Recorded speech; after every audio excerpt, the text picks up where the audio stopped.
नमस्कार मेरे सारे दर्शक। जैसा कि आपने देखा होगा, हमने पिछली क्लास में ये अनार से लेके खाली और कबूतर से लेके ज्ञानी की हमने इंग्लिश सीखी। तो अब जिन्होंने भी ये याद कर लिया है, अब आगे की क्लास जारी करते हैं। तो जैसे आप ये देख सकते हैं, अगर मैंने आपसे बोला, हाँ, एक चीज़ आप याद रखिएगा, अगर अनार से लेके खाली तक आपको कोई भी चीज़ें दिखाई देती हैं तो आप उनके साथ ए नहीं लगाओगे। और यदि अगर आपको कबूतर से लेके ज्ञानी तक कोई चीज़ दिखाई देती है तो आप ए लगाओगे। इतनी चीज़ें अभी आपको समझ में नहीं आ रही होगी, लेकिन इसके बाद आपको सारी चीज़ें समझ में आने लग जाएंगी। जैसे अगर देखा जाए, अगर मैं आपसे बोलूँ क ब, कब लिखा है और हमें इसकी इंग्लिश बनानी है, तो जैसा आप जानते हो क की इंग्लिश क्या होती है, के होती है। आपने के लगा दिया, ठीक है। और ब से बकरी की इंग्लिश होती है ब, यानी बी। ये देखो, तो अब मैंने बी लगा दिया, ठीक है। तो अब आपको क्या करना है, इस पर आपको कोई मात्रा नहीं दिख रही है तो आप अपने आप से ए लगाओगे। जिस पे भी याद रखिए, अगर आपको किसी पे भी कोई मात्रा नहीं दिखाई देती है तो आप ए लगाओगे। और लास्ट वाले में आपको कुछ नहीं लगाना, जो होता है वही चीज़ आपको लिखना है। ये इंग्लिश बन गई इसकी, कब। अब ये चीज़ आप बोलोगे कि ये आप क्या समझा रहे थे आप मुझे, तो अब देखिए मैं आपको क्या समझा रहा था। अब देखिए, अब मैंने आपसे बोल दिया अब लिखने के लिए, अब की इंग्लिश, तो अब की ए होती है, जैसा आप देखिए ए, और ब का बी होता है, ठीक है। लेकिन इसमें हमने क्या किया था, क का के होता है और हमने ए लगाया था।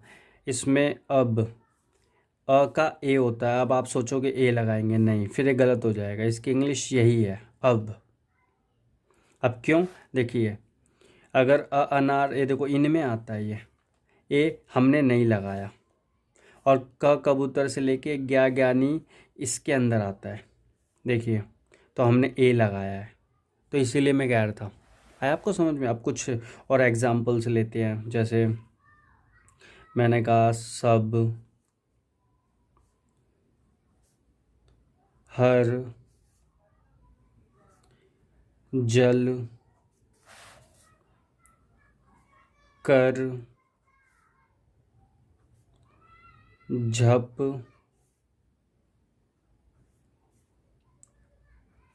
सर, कल,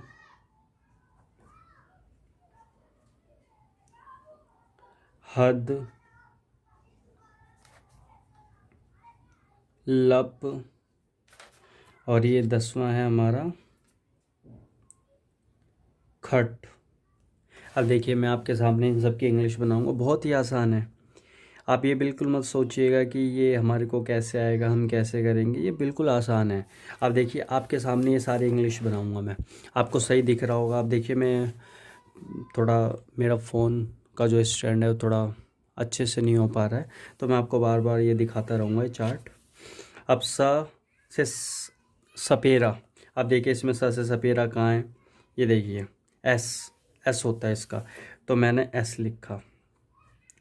अब ये देखिए, ये स इसमें आता है या इसमें आता है, हाँ, तो स से सपेरा इसके अंदर आता है, तो ए हम लगाते हैं हम अपने आप से, और बी लास्ट वाले में हम लगाते नहीं हैं। सब हो गया। इसमें हर, एच, ह का एच होता है, तो हमने एच कर लिया।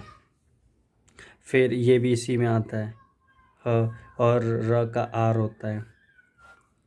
जल, जे होता है, कोई मात्रा नहीं है, हम ए लगाएंगे।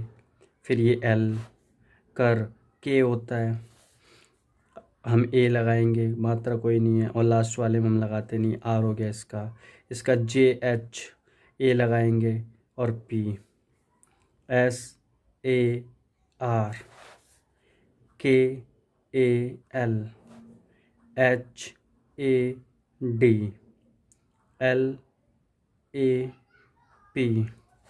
और इसका होगा KHAT। तो ये चीज़ें होंगी। आप देखिए कितना आसान है। तो इंग्लिश हवा मत समझिए आप, बहुत आसान है। ये नाम लिखना तो बहुत ही ज़्यादा आसान है। तो आप देखिए मैंने कितने आसान तरीके से, तो आपको सबसे पहले ये चीज़ें याद होनी चाहिए। और ये याद करने के लिए कुछ भी नहीं है। देखिए अब आर से अनार है, ए हो गया, AA, IEEE, जैसा आपने देखा होगा पिछली क्लास में मैंने ये समझाया था। तो आप प्लीज़ इसको याद कर लीजिए। और उसके बाद हिंदी कुछ भी नहीं है आगे। अब मैं आपको आगे के लेसन्स में और बताऊंगा मात्राएं कैसे, मात्राओं की इंग्लिश क्या होती है, क्या है। और मैं आपको डिस्क्रिप्शन में कुछ ऐसे ही जैसे ये हिंदी लिख लूँगा और आप कमेंट्स में उसके इंग्लिश बना के दिखाना। और मैं ज़रूर कोशिश करूँगा कि मैं रिप्लाई करूँ। और सच्ची में मेरे पास बहुत सारे बच्चे आते हैं मैं ट्यूशन पढ़ाता हूँ बच्चों को। वो 10th में है, 11th में है, कोई 8th में है, लेकिन उनको हिंदी की इंग्लिश नहीं आती बनानी। मैं सोचता हूँ वो इतनी बड़ी क्लास में हो गए और फिर भी उनको डिफ़िकल्टीज़ होती है नाम लिखने के लिए। मैं उनसे पूछता हूँ आपके पापा का क्या नाम है, वो बता ही नहीं पाते। मतलब वो बता देते हैं हिंदी में, लेकिन अगर मैं उनसे बोलता हूँ उसके इंग्लिश में लिखो तो नहीं बता पाते हैं। तो सबसे पहले मैं ये नहीं देखता कि बच्चा कौन सी क्लास में क्या है, मैं सबसे पहले ये चीज़ें देता हूँ क्योंकि ये इसका बेसिक है और आप सबों ने सीखा नहीं होगा इसलिए। तो ये 0 लेवल से क्लास है, तो आप बने रहिएगा। और प्लीज़ डिस्क्रिप्शन में देखना, आपके लिए होमवर्क है। Thank you very much class को एंजॉय करने के लिए। धन्यवाद। अगली क्लास में मिलते हैं हम।